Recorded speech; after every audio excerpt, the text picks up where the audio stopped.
Welcome back to CS Tech, Claudio here. So new day, new Tesla door handle problem.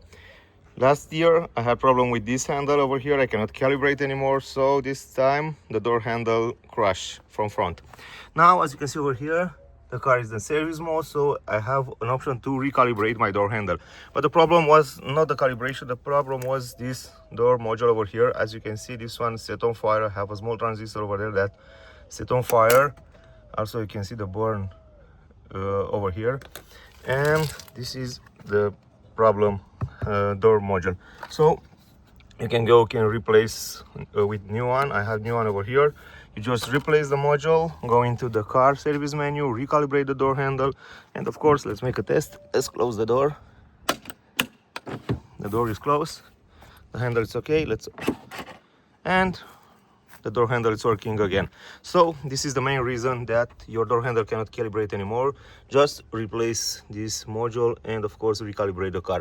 So what do you think about this solution? Write me in the comments.